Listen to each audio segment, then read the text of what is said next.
Donc nous allons continuer. Le royaume des cieux qui s'identifie à nous.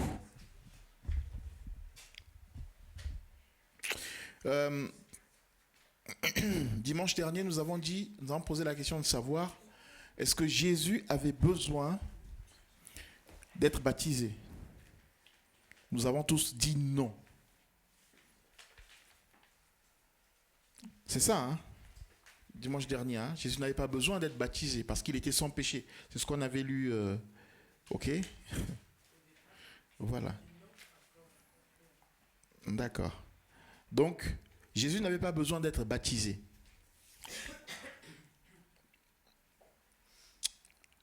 On a dit que Jean-Baptiste prêchait le baptême en vue d'un changement de mentalité, un changement d'état d'esprit, un changement de comportement. Et donc, pour prouver qu'on changeait, on se faisait baptiser. Et on a dit le baptême, c'était quoi? C'est être immergé complètement dans l'eau, plonger et ressortir. D'accord?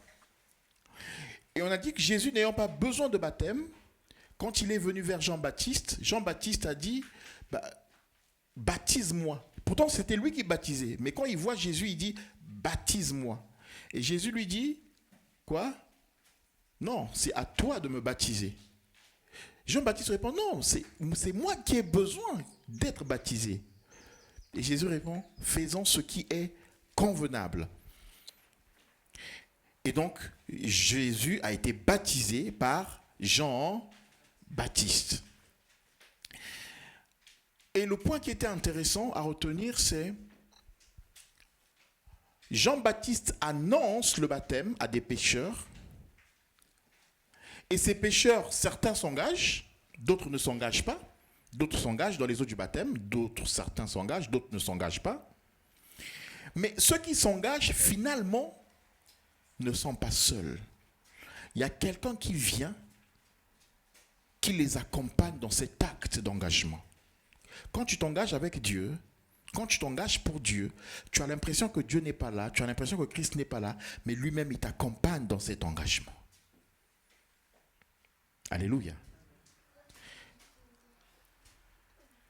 Quand vous vous engagez avec le Seigneur, quel que soit le domaine, quel que soit le domaine, quel que soit le métier, quel que soit l'appel, mais le Seigneur lui-même s'identifie à vous pour vous accompagner dans cet engagement. Donc vous n'êtes pas seul.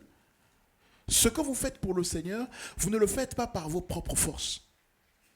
Sinon, moi ce matin, je restais à la maison.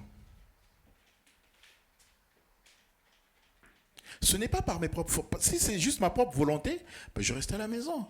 Grâce mat, j'ai des choses à faire à la maison. Je passe une journée tranquillou. Mais c'est parce qu'il y a le Seigneur qui est là. Je me suis engagé. Ça fait des années maintenant. Et chaque jour, le vouloir et le faire vient de qui? Du Seigneur. Amen, amen, amen. Donc vous voyez que Jésus, étant pur, étant saint, s'engage lui-même à descendre dans les eaux du baptême pour nous accompagner dans ce geste-là. Amen. Alors, pourquoi le Seigneur s'identifie à nous pour les eaux du baptême? On va voir rapidement 3 points. Je vais aller vite, comme ça on va essayer de terminer dans les temps. Donc on note pourquoi Jésus s'est identifié à nous. On note, premier point, il devait respecter le rituel de la repentance dans l'Ancien Testament. Amen. Amen, amen, amen. Quand Jésus est en train de baptiser Jean-Baptiste, on est encore dans l'Ancien Testament.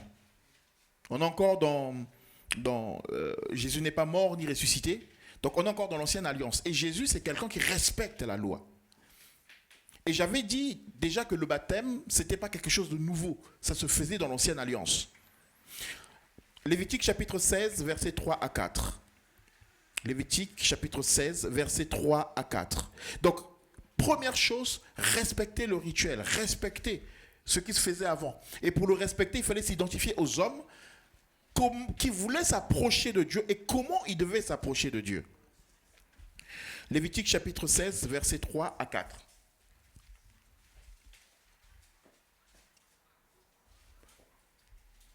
Dieu est un Dieu saint.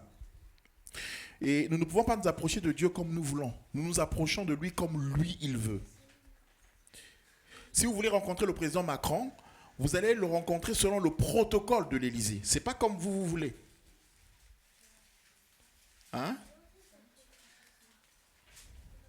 Moi aussi, il faut que j'établisse un protocole, tiens. Parce que, c'est... Hein? Il n'y a pas de protocole. C'est pour ça qu'on joue avec nous. Mais oui. Même Dieu a établi un protocole. Et c'est sans protocole de sainteté. Donc Lévitique chapitre 16, verset 3 à 4, tu peux lire? Lisons au nom du...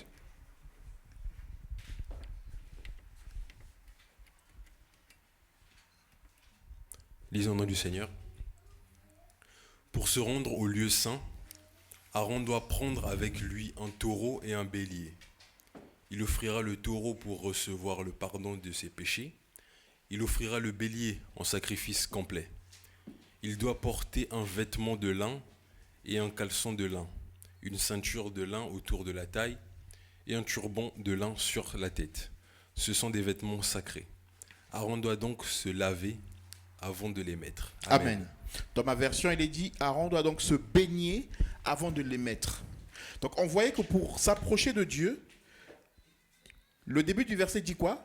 Pour se rendre au lieu saint, donc pour rencontrer Dieu dans un lieu saint, il y avait tout un rituel à respecter. D'abord, faire couler le sang, un taureau qu'il fallait offrir, d'accord? Et un bélier. Et ensuite, il fallait se couvrir le corps d'une tunique. Mais il dit, avant de faire tout ça, il faut se baigner. Et ici, se baigner, c'était, en fait, on se plongeait dans de l'eau. C'est des ablutions. Quand vous lisez Hébreux chapitre 6, verset 1 jusqu'au verset 4, il est parlé des doctrines du baptême. Et le mot baptême, c'est pas, je l'ai déjà expliqué, c'est pas baptizo, c'est baptismos. C'était les ablutions qu'on faisait dans l'Ancien Testament. Amen, amen, amen. Donc, on voit que dans le rituel de l'Ancien Testament, pour s'approcher de Dieu, oui, 1 à 4. Hébreux chapitre 6, versets 1 à 4. Alors, Hébreux chapitre 6, versets 1 à 4, vous voyez le livre, ça parle de Hébreux, donc c'est adressé aux Juifs. Et donc l'apôtre Paul leur explique les différentes doctrines, et parmi ces doctrines, il y a les doctrines des baptêmes. Dans les doctrines de baptême, il y a la doctrine de baptizo, donc immersion dans l'eau, et la doctrine de baptismos qui parle des ablutions. Ça, c'était dans l'Ancien Testament. Et parmi les ablutions, il y avait être baptisé, plongé dans l'eau. Souvenez-vous de Naaman qui avait la lèpre. Pour être pur, il fallait qu'il soit plongé dans l'eau. Vous vous souvenez ou pas? Amen. Donc, Jésus, pour respecter, c'est-à-dire que, vous savez, dans l'Ancienne Alliance, pour s'approcher de Dieu, on vient de le lire, il fallait sacrifier un animal, il fallait que le sang coule. C'était pour qui? C'était pour l'homme. Amen. Dans la Nouvelle Alliance, maintenant, le sang va couler, mais c'est Christ qui va être le sacrifice. De la même manière, dans l'Ancienne Alliance, on en faisait des ablutions comme le baptême, et dans la Nouvelle Alliance, maintenant, on va faire le baptême, mais Christ va aussi s'identifier au baptême. Amen. Donc Christ respecte ce rituel-là. Deuxième point, pourquoi Christ s'identifie à nous? Je passe rapidement. C'est pour prendre notre place en nous accompagnant dans le changement. Christ prend notre place et il nous accompagne dans le changement. La transformation que nous vivons en tant qu'enfants de Dieu, nous nous engageons, mais il y a Christ qui nous accompagne dans cet engagement. On n'est pas seul. C'est Dieu qui opère en nous. Et c'est une grâce, parce que nous avons un Dieu qui ne nous dit pas « fais tes efforts et viens vers moi ». Mais nous avons un Dieu qui nous accompagne pour aller vers le Père. Donc quand tu n'arrives pas à marcher comme un enfant de Dieu, tu peux dire « Seigneur, Jésus, tu es à côté de moi, aide-moi, Seigneur ». Et tu peux croire qu'il est en train de t'aider. Seigneur, il y a cette situation qui m'embête, je n'arrive pas à m'en débarrasser. Aide-moi. Il va t'aider à le faire parce qu'il est avec toi. 2 Corinthiens chapitre 5, verset 21. 2 Corinthiens chapitre 5, verset 21.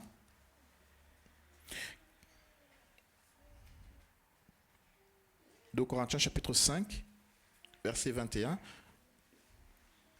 Et vous notez aussi 1 Pierre chapitre 2, versets 24 et 25. 1 Pierre chapitre 2, versets 24-25.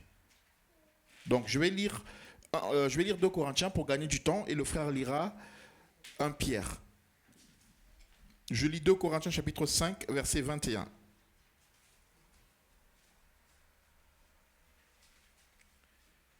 Le Christ était sans péché, mais Dieu l'a chargé de notre péché, afin que par lui, nous ayons part à l'œuvre salutaire de Dieu.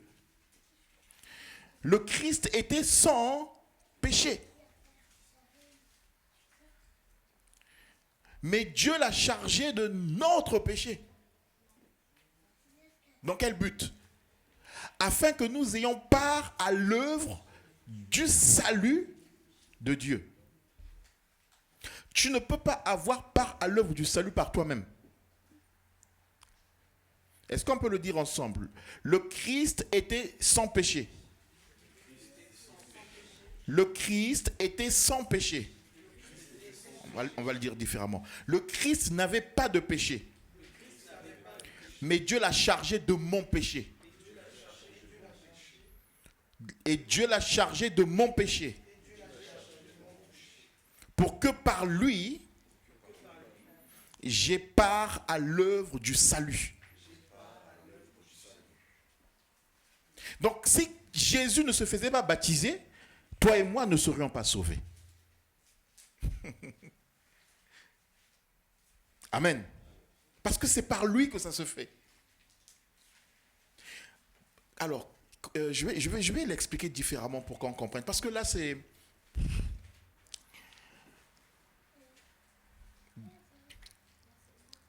Bon, je vais prendre mon exemple. Moi, j'étais très violent.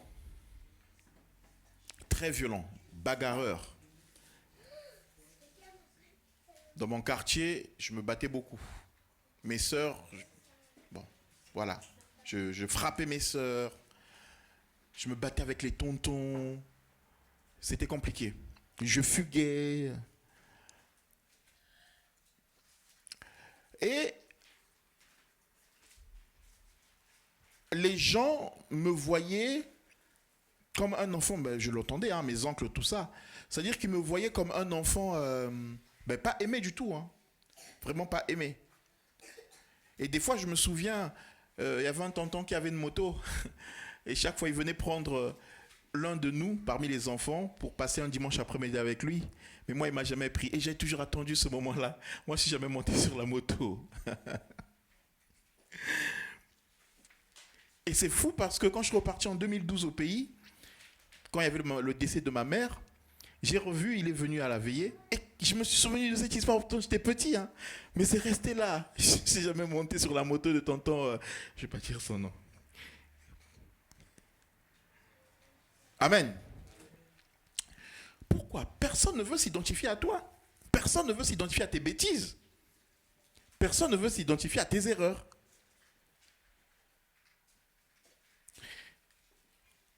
Ok. Maintenant, Jésus vient. Jésus dit, personne ne veut, personne n'est fier de toi. Merci Seigneur parce que mon père, malgré toutes les bêtises que je faisais, m'aimait.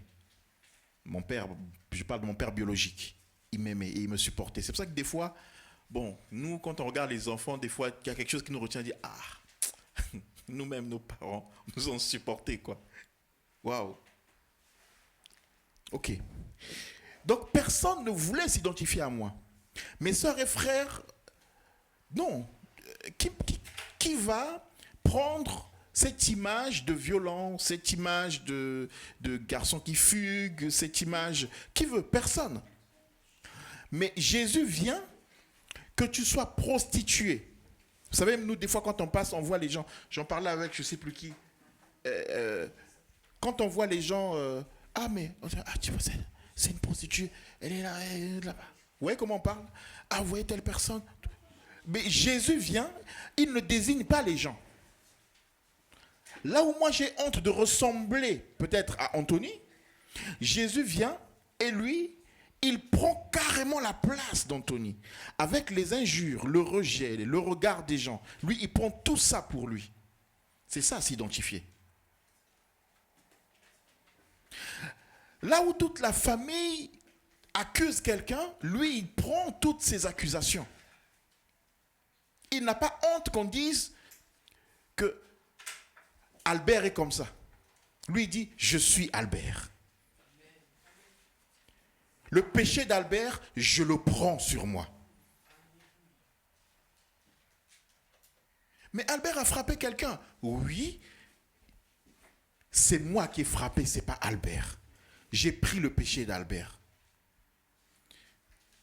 Souvenez-vous de cette femme prostituée qu'on amène à Jésus. Qui se souvient? Qu'est-ce qu'il faut faire? La loi nous dit de la lapider. Qu'est-ce qu'on fait? Jésus écrit une nouvelle loi. Il est en train d'écrire une nouvelle loi avant de parler. Parce que c'est le doigt de Dieu. La loi a été écrite avec le doigt de Dieu. Vous vous souvenez? Sur les tables, avec Moïse. Et là, Jésus est en train de réécrire la loi devant eux. Et dès qu'il finit, il dit maintenant la loi est écrite. Elle est promulguée. Il dit, bon, qui n'a jamais péché de vous? Et quand Jésus demande qui n'a jamais péché, il n'est pas en train de parler des péchés de façon générale. Il est en train de parler du même péché d'adultère. Autrement pour dire, bon, qui n'a jamais commis l'adultère tel que vous êtes là, vous l'accusez, vous les pharisiens là? Parce que vous les voyez comme ça, comme certains pasteurs. Bien, tout ça, dimanche il est là. Mais dans la semaine, il fréquente les maisons des sœurs. Et les pharisiens, c'était ça. Ils passaient dans les maisons des veuves. Et Jésus dit, ok, vous l'accusez d'adultère. Et vous, qui n'a jamais commis l'adultère? Celui qui n'a jamais commis l'adultère, jette le premier la pierre.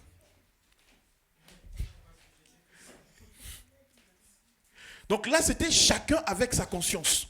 Et Jésus veut travailler avec nos consciences. Le problème, c'est que les enfants de Dieu aujourd'hui n'ont presque plus de conscience. Alléluia. Jésus a parlé à leur conscience. Ils sont regardés. Moi, on ne m'avait pas vu, mais je sais ce que j'avais fait dans le secret. Je prie pour que les enfants de Dieu aient une conscience de ce type.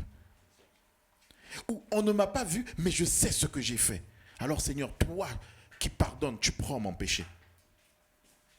Et la Bible dit que du plus grand au plus petit, ils sont tous partis. Et là, Jésus demande, femme, où sont ceux qui te condamnaient?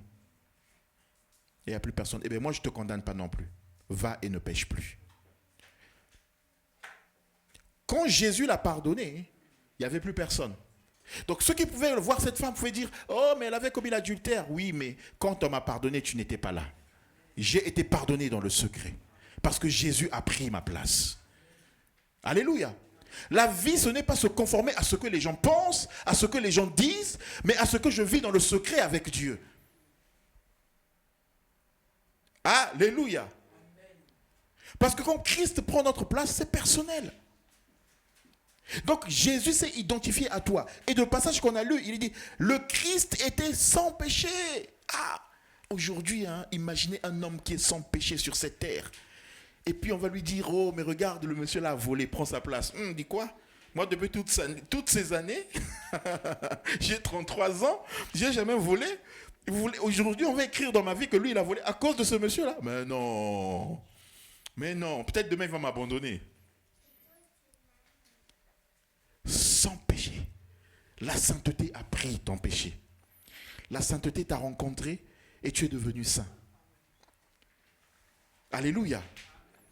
La justice t'a rencontré et tu es devenu juste. 1 Pierre, chapitre 2, verset 24. Tu peux le lire. Lisons au nom du Seigneur. Sur le bois de la croix, il a porté lui-même nos péchés dans son corps, C'est pourquoi nous avons cessé de vivre pour le péché et nous pouvons mener une vie qui plaît à Dieu. C'est par ses blessures qu'il vous a guéris. Oui, vous étiez comme des moutons perdus, mais maintenant, vous êtes revenus par le berger qui protège vos vies. Amen. Amen. Donc, oui. 1 Pierre chapitre 2, verset 24 à 25. 1 Pierre chapitre 2, verset 24 à 25. Dans son propre corps, il a porté nos péchés sur la croix, afin que nous mourions au péché et que nous vivions une vie juste. Donc, une vie pour lui, plus la vie de péché. Jésus est mort pour que tu ne vives plus la vie de péché. Donc, celui qui a accepté Jésus, qui s'est identifié à Jésus, vit une autre vie. Alléluia. Parce qu'il n'a pas payé pour que tu continues. Il dit, comment il a dit dans ta version? Pour que nous ne vivions plus la vie, nous ne vivions plus pour le péché. Je crois que c'est ça, dans ta version. Pour que nous ne vivions plus pour le péché.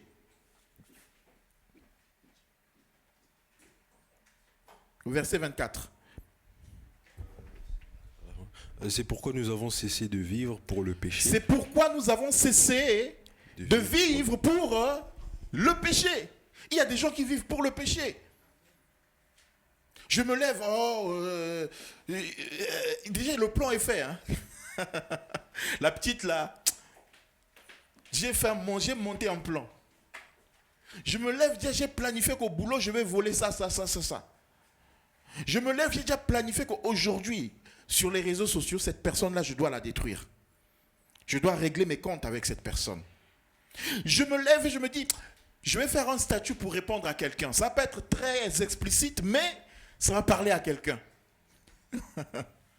Mais le statut en question va aussi avoir un verset biblique. Comme ça va ressembler à une prédication ou un encouragement. Est-ce que vous comprenez ça? Alléluia. Oh. Alléluia. Non, il y a des péchés qui ressemblent à la sainteté. Hein? Est-ce que vous comprenez? Les péchés conformes aux enfants de Dieu, qui ressemblent à la sainteté. C'est-à-dire que c'est un péché accompagné d'un verset biblique, avec une motivation qui n'est pas bonne. Mais derrière, ça ressemble à un encouragement. Mais c'est le résultat d'une blessure dans le cœur. Et l'apôtre Pierre est en train de dire qu'il est mort pour que nous ne vivions plus pour le péché. Le péché, c'est tout ça. Et il rajoute, vous étiez comme des moutons égarés, mais maintenant vous avez été ramenés à celui qui est le berger, qui veille sur vous. Dieu veille sur vous. Est-ce que tu peux dire Dieu veille sur moi? Il s'est identifié à toi, il a payé pour toi et il veille sur toi. Il ne va pas t'abandonner. Il n'est pas mort pour t'abandonner. Tu ne peux pas donner ta vie comme ça pour quelqu'un, pour le jeter. C'est pas possible. Quelle assurance j'ai d'être en Jésus. Regardez, j'avais déjà pris... Ah mais ça fait longtemps que j'avais pris cet exemple-là. Regarde. Bon, après on reste des hommes, mais c'est un exemple quand même qui va être parlant. Micha, viens s'il te plaît. Parce que je ne vais pas prendre l'exemple avec quelqu'un d'autre. Je suis marié à toi. C'est l'image de Christ et de l'Église quand il nous épouse. Alors, je suis avec mon épouse. Donc, forcément, moi c'est Christ, puisque c'est l'homme qui est l'époux. Et elle, c'est l'Église. Ok? Des militaires arrivent ici, là. Boum, ils arrivent, on est tous les deux. Ils disent, Madame, votre mari, là, aujourd'hui, il doit faire le choix. Soit c'est vous qu'on tue, soit c'est lui qu'on tue. Mais c'est à lui de choisir. Vous avez commis de graves erreurs. Vous reconnaissez? Oui, je reconnais. Vous avez fait ci. Moi, je dis, ah bon, Michel, tu as fait ça? Oui. Ah, toi aussi. C'était quoi? Oh non, c'est un McFlurry. Ah. Bon, c'est pas grave. Donc, ils disent, pour le McFlurry, c'est elle, normalement, qu'on va tuer. Mais vous décidez. Je dis, ok, je décide. C'est pas elle. Tuez-moi. Donc le militaire prend son arme. Et puis, Michel est là, elle voit. Il pointe sur moi. Et puis je dis, bon, tu vois, je paye pour toi. C'est pas grave. Parce que je suis l'époux. C'est ça, Christ. Et le monsieur prend l'arme, il appuie sur la gâchette, et on entend clac. C'était chargé à blanc. Donc finalement, je ne suis pas mort. Mais en réalité, je suis mort. Je ne sais pas si vous comprenez. C'est-à-dire que, enfin, en réalité, oui, en réalité, je suis mort. C'est-à-dire que dans son esprit, en réalité, je suis déjà parti. Est-ce que vous comprenez? Donc, moi et elle, on ne savait pas que c'était chargé à blanc. Que c'était une farce. Mais elle, dans son esprit, après avoir vu ça, va dire, waouh! Il a donné sa vie pour mon erreur jusqu'à ce qu'il décide qu'on tire sur lui. Quel amour! Donc l'acte que j'ai posé, en réalité, elle devait se dire, ah, s'il a donné sa vie jusqu'ici, là, jusqu'à ce niveau de mourir pour moi, non, c'est qu'il ne m'abandonnera pas. Vrai ou faux? Vrai ou faux? Normalement, hein. Après, il y a d'autres femmes, ça peut être différent. Bon, ça c'était en 2012. Mais normalement, cet amour, et c'est pour ça que normalement, cet amour te touche tellement que tu dis qu'à cause de cet amour, je me donne à toi encore plus. C'est pour ça que nous disons, nous l'aimons parce qu'il nous a aimés le premier. Alléluia. Et c'est ce que Christ a fait. Et quand je vois ce qu'il a fait, merci, je reconnais qu'il ne m'abandonnera jamais. Parce qu'il est venu et il a dit, Sorgé, c'est toi qui devais mourir à cause de ce péché. Mais moi, je le prends et je meurs à ta place. Et il est mort. Et qu'il a ressuscité. Est-ce que c'est lui-même? Est-ce que c'est lui-même qui a ressuscité? Si c'était lui-même, ça aurait été plus facile alors. Est-ce que c'est lui-même? Non, la Bible dit, Dieu l'a ressuscité. Donc en réalité, pour moi, il est mort. Il a payé pour moi. S'il a fait le sacrifice ultime, ce n'est pas pour m'abandonner un jour. Dieu ne t'abandonnera jamais. Alléluia. Celui qui s'est identifié à toi ne t'abandonnera jamais. Troisième point, pourquoi il s'identifie à nous?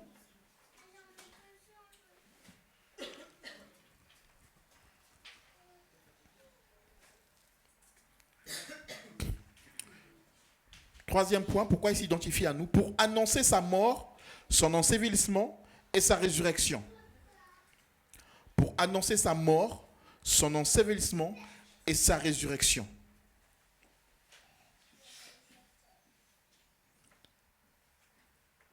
Donc, pourquoi Christ s'est identifié à nous? Pour annoncer sa mort, son ensevelissement et sa résurrection. Quand Jean-Baptiste était en train de faire son œuvre de baptiser les gens, donc il les plonge dans l'eau, ils ressortent, il les plonge, ils ressortent. Il n'y avait aucun... Comment dire ça?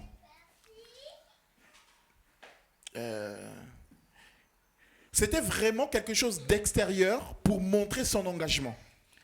Mais cet acte extérieur pour montrer son engagement va trouver un sens spirituel quand Jésus lui-même va être baptisé et va sortir de l'eau. Pourquoi? Parce que Jésus est en train d'annoncer qu'il va mourir, il va être enseveli et il ressortira du tombeau. Alléluia. Romains chapitre 6, 1 à 4. Romains chapitre 6, 1 à 4. 2 Corinthiens chapitre 5, 17 à 18. Si tu peux, Gudrich, prendre 2 Corinthiens. S'il te plaît, 2 Corinthiens chapitre 5, 17 à 18 et Anthony, Romains chapitre 6, 1 à 4.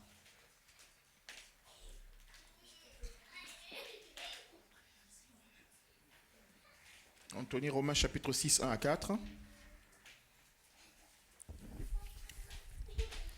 Lisons au nom du Seigneur. Alors, qu'est-ce que cela veut dire? Est-ce que nous devons continuer à pécher pour que les bienfaits de Dieu se répandent en abondance? Sûrement pas. Nous sommes passés par une mort qui nous a séparés du péché. Alors, comment pouvons-nous vivre encore dans le péché? Vous le savez bien. Nous sommes passés par une mort qui nous a séparés du péché. C'est-à-dire quand Jésus a été crucifié à la croix, comme il s'est identifié à nous, il a pris notre place. Quand il est mort, donc nous aussi on est morts. Et quand tu es mort, ben, tu es séparé du péché en réalité. Pourquoi? Parce qu'un cadavre, vous prenez un cadavre, vous le mettez là, est-ce qu'un cadavre pêche? Non. Est-ce qu'un cadavre pêche? Non. Un cadavre ne pêche pas, il ne fait plus rien. Devant le péché, le cadavre ne peut rien faire. Vous lui mettez, c'est-à-dire vous prenez un diamant d'1 milliard de dollars, vous mettez à côté d'un cadavre, 4, 5 jours, 6 jours après, il ne va pas le voler, il ne va pas fuir. Il est là. Ok? Donc la Bible dit ici, comme puisque nous sommes morts avec Christ à la croix, donc, vas-y, continue. Nous sommes passés par une mort qui nous a séparés du péché. Voilà. Alors, comment pouvons-nous vivre encore dans le péché? Vous le savez bien, notre baptême en nous unissant au Christ Jésus nous a tous unis à sa mort. Donc par le baptême, nous avons été plongés avec lui dans la mort. Amen. Mais la puissance glorieuse du Père a réveillé le Christ de la mort. Il a ressuscité. Amen. Pour que nous aussi, nous vivions d'une vie nouvelle. Amen. Amen. Donc vous voyez que ce que Christ a subi ou a vécu a une influence sur nos vies. Il est dit quoi? Par le baptême, qui a retenu ce qui est élu? Il est dit quoi? Je ne sais pas si quelqu'un a compris, a retenu ce qui a été dit. Quand on a baptisé Christ, qu'est-ce qui s'est passé? Qu'est-ce qui a été dit là tout de suite? Est-ce que quelqu'un a retenu?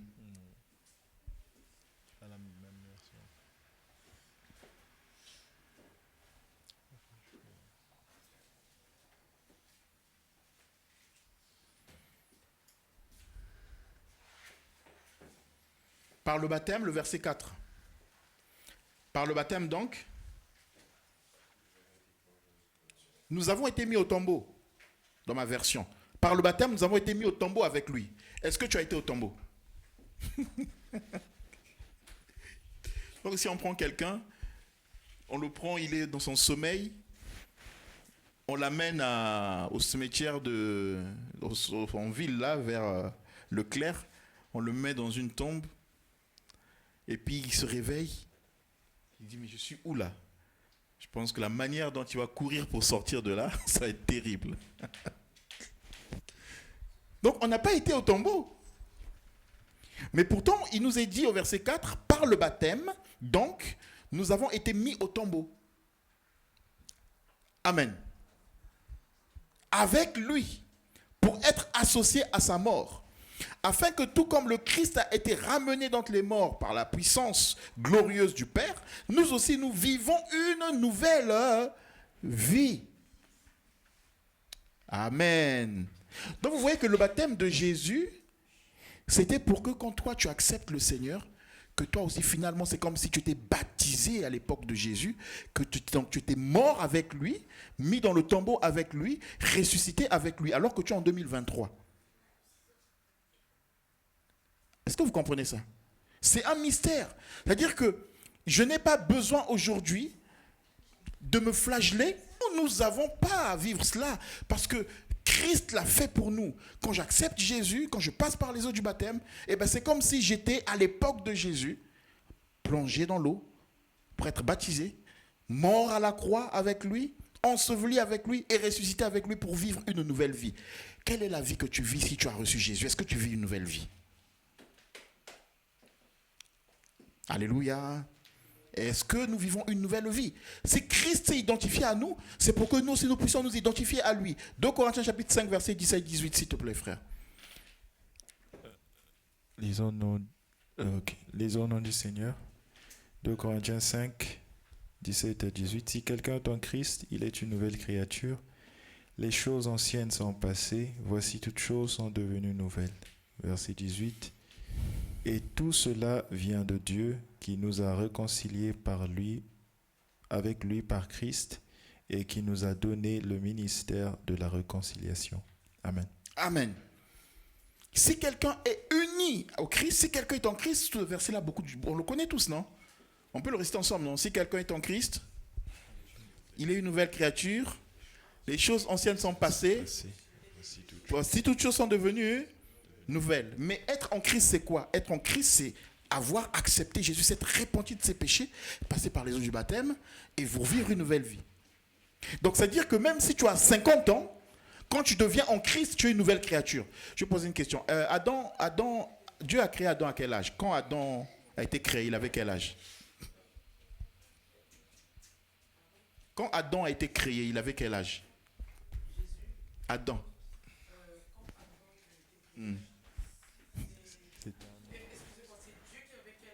Non, non, Adam avait quel âge? Non, Adam. C'est-à-dire quand Dieu a créé Adam, Adam avait quel âge? Il a été créé à 2 ans, 5 ans, 10 ans. Il avait quel âge, Adam? C'était un homme. C'était un homme. Je sais que c'était un homme. C'était un homme. Ah, il était majeur. Le gars, donc, s'il fallait avoir le permis, direct. Permis, tout ça. Oh, on ne sait pas. Mais en tout cas, c'était un bonhomme. Ah.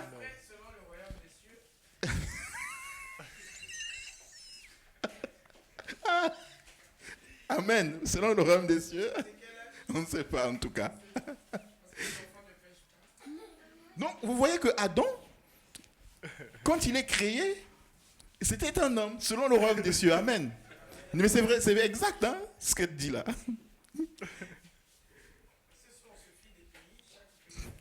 Oui, c'était un homme nouveau, mais un grand. Adulte, mais nouveau. Et qui commençait à vivre une nouvelle vie. Est-ce que vous comprenez? Et dans 1 Corinthiens chapitre 2, Corinthiens chapitre 5, du verset 17, il nous a dit quoi? Si quelqu'un est en Christ, il est, comment? Une nouvelle créature. Donc même si tu as 50 ans, quand tu deviens en Christ, c'est comme si Dieu venait de te créer comme Adam. Tu es neuf, nouveau. Il n'y a pas d'ancien. Quand Adam est né, est-ce qu'il y avait quelque chose d'ancien? Je ne sais pas quel âge il avait, mais il n'y avait rien d'ancien. Il n'y avait rien. Tout était nouveau. Le gars, il ne sait même pas hier. Hein? Les animaux, hein? Mais lui-même. Amen. Quand tu deviens en Christ, tes péchés d'hier là, c'est fini. À partir du moment où tu es en Christ, tes péchés d'hier là, c'est fini. Tu es nouveau. Même si tu as 79 ans, tu es nouveau. Nouvelle créature. Amen. Les choses anciennes sont passées. Ce qui est, il y a 2 minutes là, avant que je ne me convertisse, c'est une chose ancienne. C'est passé. Et le problème, c'est que c'est nous-mêmes qui ramenons ça. Oh, moi, je suis converti, hein. La personne est convertie, hein. Moi, quand je m'énerve, en tout cas, Dieu est en train de faire un travail dans ma vie. Mais quand je m'énerve, là, quand il s'énerve, là, il parle encore de les choses anciennes. Donc, on devient une nouvelle créature pour vivre une nouvelle vie. Est-ce que notre mode de vie a changé avant quand j'étais ancienne créature et maintenant que je suis devenu nouvelle créature, est-ce que ma vie a changé? Ah.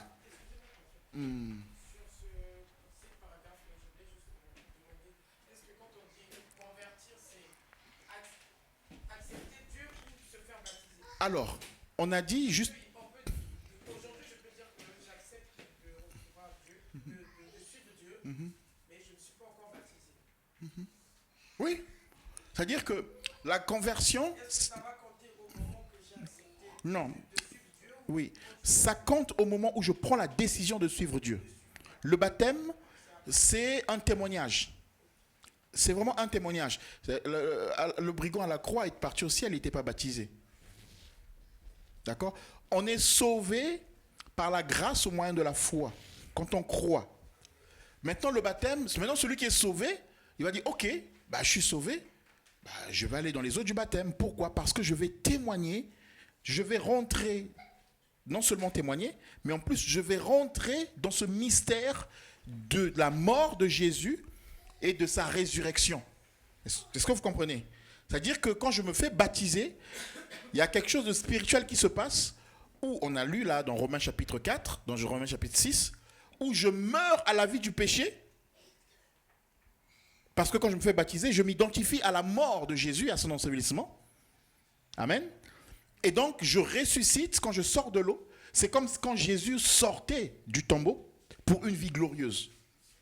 Donc, il y a quelque chose qui se passe quand je m'engage dans les eaux du baptême. C'est-à-dire que c'est un témoignage, et dans ce témoignage, Dieu dit, voici mon fils bien-aimé en qui j'ai mis toute mon affection. D'accord? Et Dieu dit, une colombe descend sur nous, donc le Saint-Esprit, non pas qu'il n'est pas en nous qu'on reçoit Jésus, si qu'on reçoit Jésus, le Saint-Esprit en nous, mais il y a un revêtement du Saint-Esprit qui vient sur nous, pour nous aider à vivre. Pourquoi? Parce que c'est un témoignage. Le baptême, c'est... Alors, je donne une image, regardez. Tu vis avec une femme pendant presque 20 ans, vous n'allez pas à la mairie. Vous vivez ensemble. Mais il n'y a pas de témoignage de la mairie. Mais tu l'aimes. Mais si tu l'aimes, concrétise, va à la mairie. Et bien, si j'aime Jésus et que je suis sauvé, eh bien, je concrétise pour en allant dans les eaux du baptême. Amen. Mais en tout cas, on est sauvé quand on croit et quand on décide de changer, qu'on accepte le Seigneur. Et ça se passe même dans le cœur. Dans Actes chapitre 10, Pierre est chez Corneille, Pierre est en train de prêcher. Et pendant qu'il prêche, lui-même qui prêche, il ne croit même pas que Corneille va se convertir. Or, Corneille s'est déjà converti dans son cœur. Et maintenant, Dieu, pour montrer à Pierre que Corneille s'est converti, parce que Corneille n'était pas juif, donc du coup, pour lui, la parole, elle est que pour les juifs. Et Dieu, pour lui montrer que Corneille s'est converti, boum, Dieu le visite par le Saint-Esprit. Et ici, il commence à parler en langue comme dans Acte 2. Pierre dit, oh, donc, eux, ils ont accepté aussi le salut. On ne peut pas leur refuser les eaux du baptême. Amen. Amen, amen, amen, amen. Donc, Christ s'est identifié à nous. Et comme Christ s'est identifié à nous pour une nouvelle vie, est-ce que toi maintenant tu vis une nouvelle vie? Romains chapitre 6, verset 4, on l'a lu tout à l'heure. Il est dit, par le baptême, donc, nous avons été mis au tombeau avec lui. Pour vivre une nouvelle vie. Est-ce que tu vis une nouvelle vie avec Dieu? Ou bien, depuis que tu as changé, ta vie est la même. Pas d'intérêt pour le Seigneur. Pas d'intérêt pour les choses de Dieu, pas d'intérêt pour la vie avec Dieu. Je ne sais pas, c'est toujours la vie comme avant, la vie du monde, les choses du monde. Amen. Alors, il y a des personnes qui sont converties mais qui n'arrivent pas à vivre la nouvelle vie. Comment vivre la nouvelle vie? Romains chapitre 2, verset... Je vais lire rapidement. Romains chapitre 2, verset 1 à 2. Vous notez juste. Romains chapitre 2, verset 1 à 2. Il est dit, je vous exhorte donc, frères, par les compassions de Dieu, à offrir vos corps comme un sacrifice vivant, saint, agréable à Dieu, ce qui sera de votre part un culte raisonnable.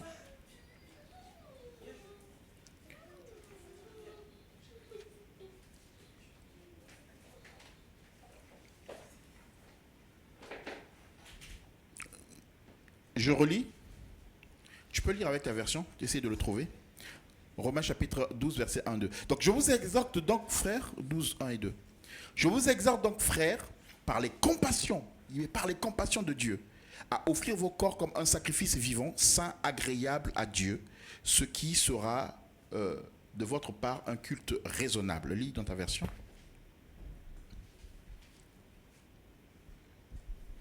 Lisons dans du Seigneur. Frères et sœurs chrétiens, Dieu est plein de bonté pour nous, alors je vous demande ceci. Offrez-lui votre personne et votre vie, c'est le sacrifice réservé à Dieu et qui lui plaît. Voilà le vrai culte pour vous que vous devez lui rendre. Amen. Ne suivez pas les coutumes. Non, attends, arrête. Et toi, tu veux qu'on finisse vite? Attends un peu. C'est pas joli ça. Le début dit quoi? À cause des bontés de Dieu. Oui, Dieu est plein de bonté pour nous. Dieu est plein de bonté pour nous. Et donc, à notre tour, il dit quoi? Offrez à Dieu votre personne, c'est ça, Votre personne et quoi? Et votre vie. Et votre vie. Bon, alors, il dit offrez. Chez moi, ici, il est dit offrez comme un sacrifice vivant. Quand on parle de sacrifice, ça coûte. Un sacrifice coûte toujours. Hein? Non, vrai ou faux? On est ensemble ou pas? Un sacrifice coûte toujours. Si un sacrifice ne te coûte pas, ce n'est pas un sacrifice. C'est pour ça que souvent on dit, ah bon, j'ai seulement sacrifié la chose là. J'ai seulement sacrifié cette relation. J'ai seulement sacrifié mon travail. Ça veut dire que ça t'a coûté. Et ce verset est en train de dire, offrez vos vies comme quelque chose qui vous coûte. Si ça ne vous coûte pas, c'est-à-dire que si la vie avec Dieu, c'est seulement quand tout va bien, quand vous pouvez, il y a un problème. Et le vrai culte, il dit, c'est celui-là. Une vie qui plaît à Dieu, une vie de sainteté. Il dit, c'est ça un culte raisonnable. En réalité, ce qu'on fait là, c'est un culte d'ensemble, mais ce culte d'ensemble a un sens si chacun de nous est un culte de sacrifice personnel. Amen, amen. Est-ce que je me fais comprendre? C'est pas facile, hein, de se lever le matin. Bon, je vais aller prier. Seigneur, je prie. Tout ça, je suis fatigué. Oui, mais c'est un sacrifice. Ça me coûte. C'est pas facile. Je regarde mon compte. Moi, un chiffre avec beaucoup de zéros. Mais il faut que tu donnes. Il faut que je donne pour le Seigneur. Il faut que je donne parce qu'il y a un besoin, quelqu'un a un besoin. Oui, c'est un culte. Ça me coûte, c'est un sacrifice. Nous donnons notre vie à Dieu. Amen. Je donne ma vie à Dieu. C'est-à-dire que, écoutez, je sais pas, mais je vais quand même le dire, c'est pas pour se vanter, mais on gagne quoi, nous, à faire ça? On gagne quoi? Je gagne quoi? On va dire même, financièrement. Je parlais avec quelqu'un qui me disait, mais non, mais toi tu es pasteur, il ne faut pas faire telle activité, il ne faut pas travailler, tout ça. J'ai dit, mais après, il me dit, si tu as des problèmes avec les clients, tu vas faire comment et tout. J'ai dit, mais les clients vont dire, mais toi tu es pasteur et tout. J'ai dit, mais des problèmes, je les ai déjà. Même en étant pasteur, j'ai des problèmes. Quelqu'un vient, il demande conseil, tu lui donnes un conseil selon la parole, la personne ne veut pas, elle commence à te faire des problèmes. La femme est la témoin. Donc les gens, en fait, des fois, ils viennent demander des conseils, mais ils croient qu'on va les conseiller selon eux ce qu'ils veulent. Mais non, on va te conseiller selon la parole. Est-ce que vous comprenez? Maintenant, quand ça ne marche pas, on ne veut pas écouter. Bon, on a des problèmes. Je dis, j'ai des problèmes, on en a déjà. Mais, j'ai dit à la personne, on gagne quoi, nous, à faire ça? Je gagne quoi? Je gagne quoi à donner mon argent? Je gagne quoi à donner mon temps? À me coucher à 2 heures et, pour préparer les temps qu'on va avoir, à me lever à 5 heures ou 6 heures. Au lieu de garder mon carburant le week-end, samedi et dimanche, déjà toute la semaine je fais la route, je refais encore la route samedi et dimanche. J'ai dit, je gagne quoi? Mais c'est parce que j'ai compris. Amen. C'est parce que j'ai compris. On a lu là dans Corinthiens, 2 Corinthiens 5, 18, c'est le verset 18. Le verset 18 dit quoi? Il dit, puisque moi j'ai été renouvelé, tout cela vient de Dieu qui nous a réconciliés avec lui par le Christ et qui nous a confié la tâche d'amener d'autres hommes à la réconciliation avec lui. Amen, amen, amen. Mais oui, si je suis une nouvelle créature, j'ai été réconcilié avec Dieu, mais Dieu m'a confié maintenant la mission de réconcilier les autres à Dieu. Et ça passe par tout ça. Gloire à Dieu. C'est ta mission. Mais c'est un sacrifice. Ça coûte. Alléluia. N'attendez pas de faire des choses pour Dieu qui ne vont pas vous coûter. Amen. Le temps que vous donnez, ça vous coûte. C'est un sacrifice. L'argent que vous donnez, ça vous coûte. C'est un sacrifice. L'amour que vous donnez, ça vous coûte. C'est un sacrifice. Alléluia. Et donc il est dit,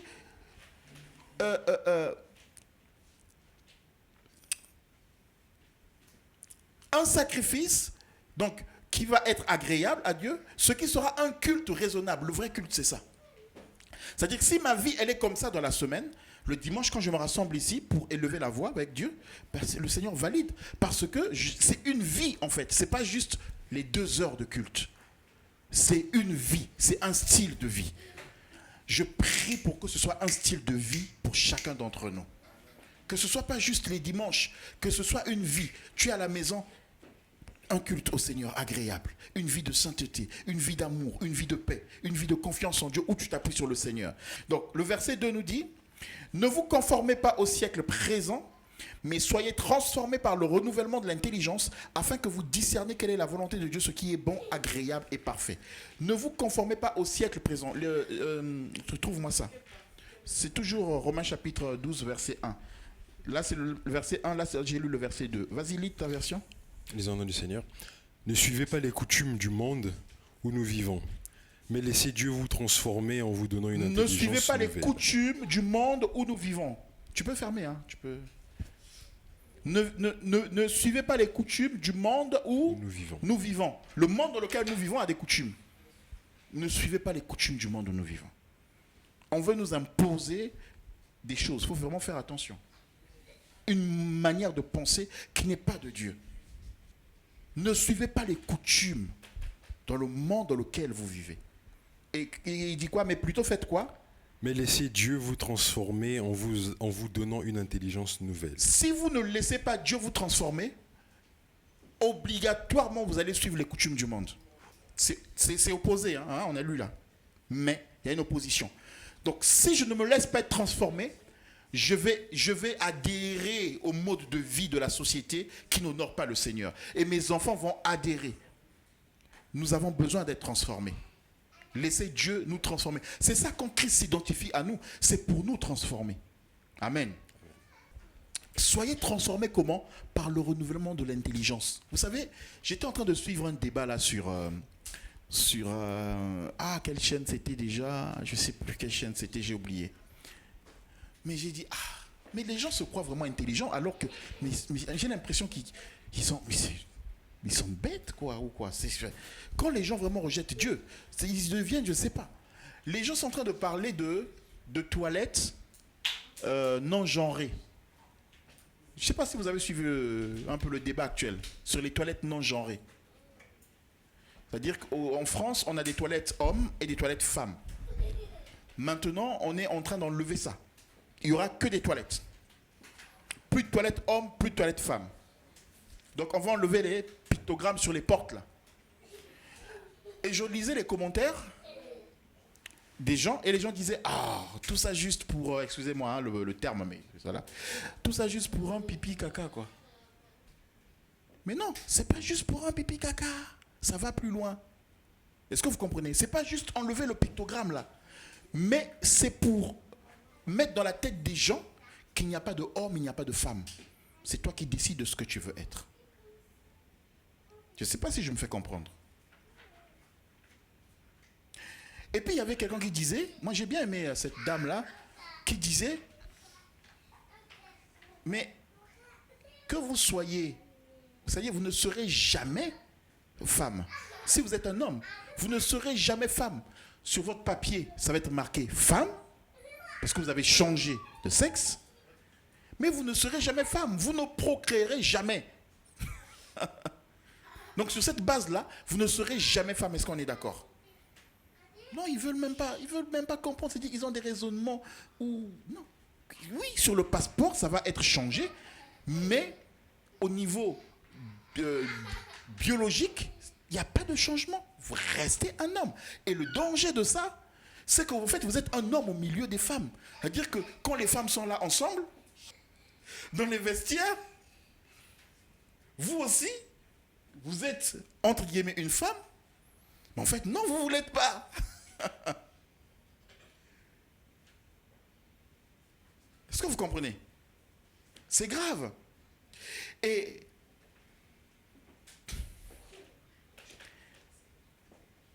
tout tout doucement, même dans les dessins animés, c'est toi qui m'en parlais dans les dessins animés, 20 dessins animés dont tu me parlais là. Et j'ai vu dans certains dessins animés. Et même dans les bandes dessinées. Et dans l'émission dont je parle, il y a une dame qui a dit, de toutes les façons, le travail est en train de se faire au niveau des enfants, avec les dessins animés. Tout se dit, hé, waouh. Et la Bible dit ici là, hein, ne vous laissez pas conformer par les coutumes du moment, mais laissez-vous transformer par quoi? Le renouvellement de l'intelligence. Si vous ne renouvelez pas votre intelligence, vous allez trouver ça normal. C'est-à-dire qu'on va vous expliquer, mais oui, mais les toilettes non genrées, c'est bien, il faut que chacun soit libre de choisir. Si votre intelligence n'est pas renouvelée,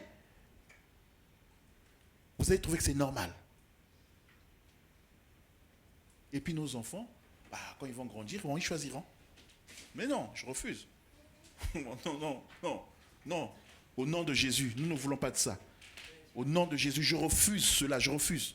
Je refuse, dans le nom de Jésus.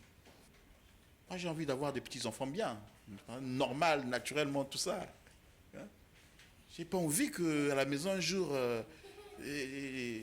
ta fille qui vient te voir. Mais c'est quoi ça? Non, je refuse. Au nom de Jésus. Ce n'est pas notre partage ici dans le nom de Jésus-Christ.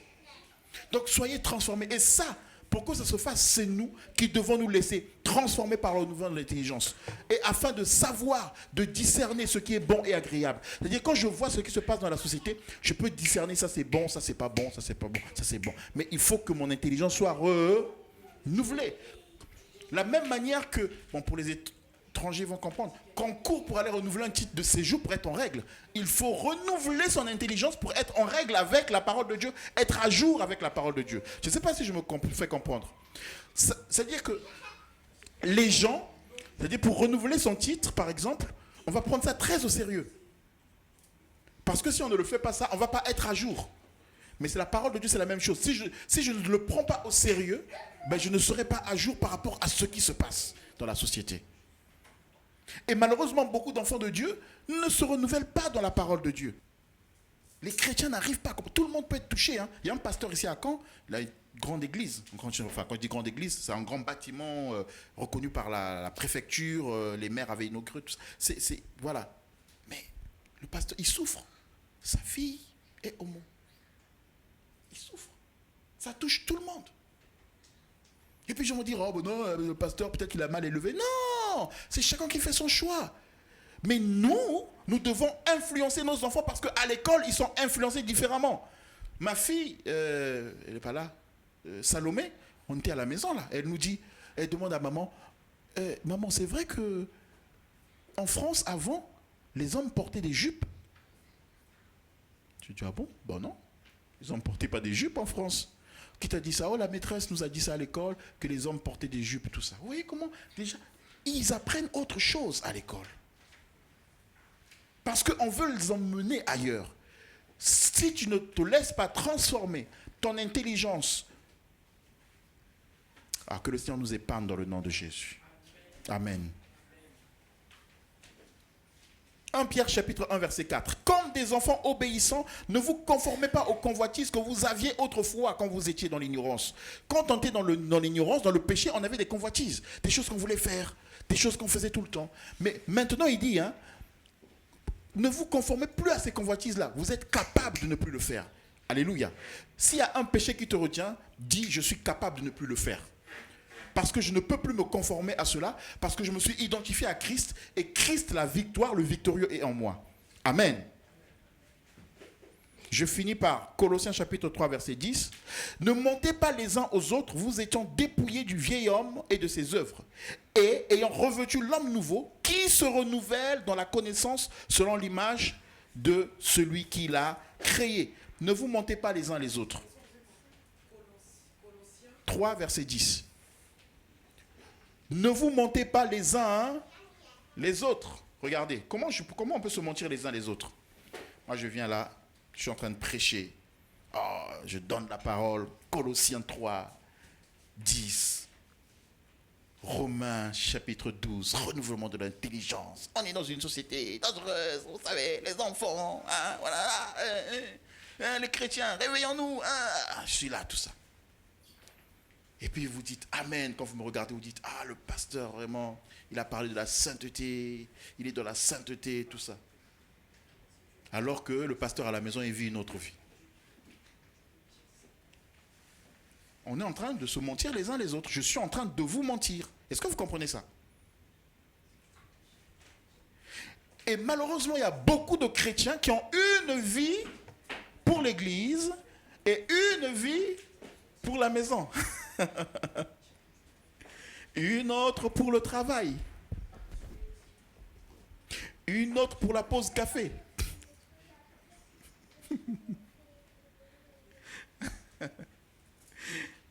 Alléluia. Et une autre pour la pause café de l'église. Parce que c'est la pause café de l'église, c'est pas la même pause café que le travail. Dans la pause café de l'église, c'est Alléluia, le Seigneur est grand, tu sais, j'ai fait un témoignage, tu sais, Dieu a fait un miracle, tout ça.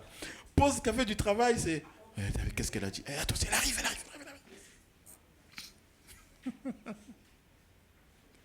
Ah Seigneur. Ne vous mentez pas les uns les autres. Amen. Vous étions dépouillés. Est-ce qu'on s'est dépouillé? Oh Seigneur, nous voulons nous dépouiller. Disons ensemble, Amen. Nous voulons nous dépouiller, Seigneur. Nous voulons nous dépouiller du vieil homme et de ses œuvres. Dans le nom de Jésus. Je veux me dépouiller au nom de Jésus du vieil homme et de ses œuvres. Et il dit, ayant revêtu l'homme nouveau, je veux revêtir l'homme nouveau. Alléluia. Qui se renouvelle dans la connaissance. Ah, que l'homme nouveau se renouvelle dans le nom de Jésus-Christ. Renouvelez l'homme nouveau que vous avez reçu en vous au nom de Jésus-Christ. Alléluia. Et c'est par la parole de Dieu, la lecture de la parole, la prière. Est-ce qu'on peut se lever, nous allons prier. Renouvelez l'homme nouveau qui est en vous. Jésus s'est identifié à vous pour que vous puissiez être capable de renouveler ce Christ qui est né en vous. Cette personne nouvelle pour une vie nouvelle. Alléluia. Oh, merci Seigneur. Alléluia. Dieu a tout payé. Jésus a tout payé pour que nous soyons capables, pour que tu sois capable. Il a tout payé. Alléluia. Merci Seigneur. Alléluia. Est-ce qu'on se lève?